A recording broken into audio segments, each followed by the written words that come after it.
दोस्तों आज के वीडियो में हम आपको बताएंगे कि अगर आप 2000 रुपए की एसआईपी 10 सालों तक चलाते हैं तो आपको कितना पैसा मिल सकता है, कितना पैसा आप बना सकते हैं 2000 रुपए की एसआईपी से 10 सालों में। साथ में हम आपको ये भी बताएंगे कि आपको सरकार को कितना टैक्स देना पड़ेगा, जो ये पैसे बनेंगे इसके ऊपर कितना टैक्स आपको सरकार को देना पड़ेगा, ये हम एग्जैक्ट कैलकुलेट करके आपको दिखाएंगे आज के वीडियो में। तो सबसे पहले हम आपको ये बताते हैं कि आपका टोटल इन्वेस्टमेंट अमाउंट कितना होगा, मतलब आपका पॉकेट से कितना पैसा जमा होगा।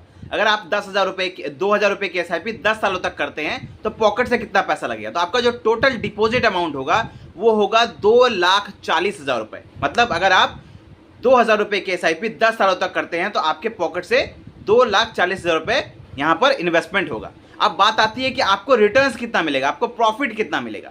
तो देखिए, इसको कैलकुलेट करने के लिए हमने जो रेट ऑफ रिटर्न पकड़ा है वो पकड़ा है 15% के हिसाब से, क्योंकि म्यूचुअल फंड में लॉन्ग टर्म की बात हो रही है 10 सालों की। तो अगर आप थोड़े भी अच्छे म्यूचुअल फंड में, अच्छे स्मॉल कैप में इन्वेस्टमेंट करते हैं तो आप आराम से 15% से ज़्यादा का रिटर्न बना पाएंगे। लेकिन हम यहाँ पर कैलकुलेट करने के लिए सिर्फ 15% का रेट ऑफ रिटर्न पकड़ रहे हैं। तो अगर 15% का रेट ऑफ रिटर्न पे पकड़ लेते हैं तो यहाँ पर जो आपका प्रॉफिट हो जाएगा 2000 रुपए की एसआईपी अगर आप 10 सालों तक करते हैं तो आपका जो प्रॉफिट हो जाएगा वो हो जाएगा आपका 3,17,000 रुपए।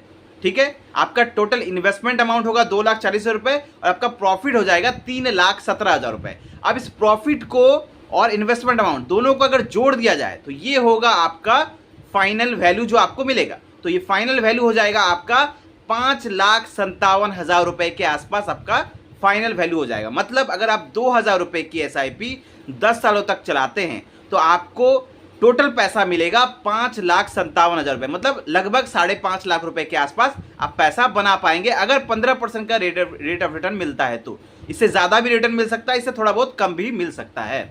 तो अब यहाँ पर हम देखते हैं कि आपको टैक्स कितना देना पड़ेगा।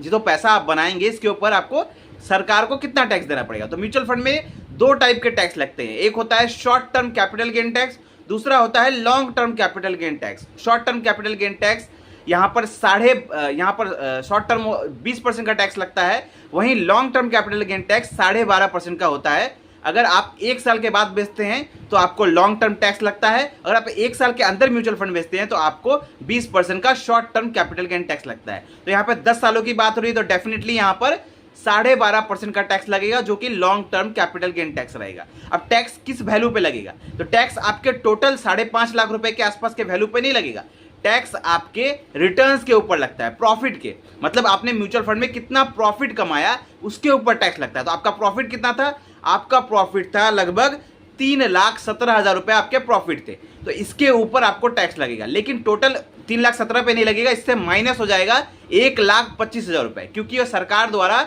1,25,000 रुपए long term capital gain tax में छूट दिया जाता है। तो 1,25,000 रुपए जब माइनस हो जाएगा तो वैल्यू जो आ रहा है वो आ रहा है 1,92,000 रुपए, मतलब 1,92,000। अब इसके ऊपर 12.5% का टैक्स लगेगा। तो 12.5% हम कैलकुलेट करते हैं तो आता है लगभग 24,000 रुपए के आसपास ये फाइनल टैक्स आ रहा है। तो अगर आप 24,000 रुपए आपको यहाँ पर टोटल टैक्स लगेगा।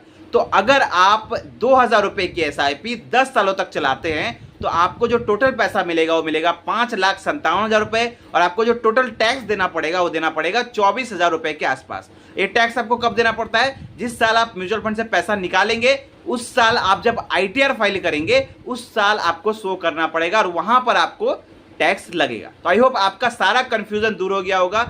कोई भी मन में डाउट है अगर इससे रिलेटेड तो आप हमें कमेंट कर सकते हैं। मिलते हैं एक और वीडियो के साथ। थैंक यू, धन्यवाद, जय हिंद।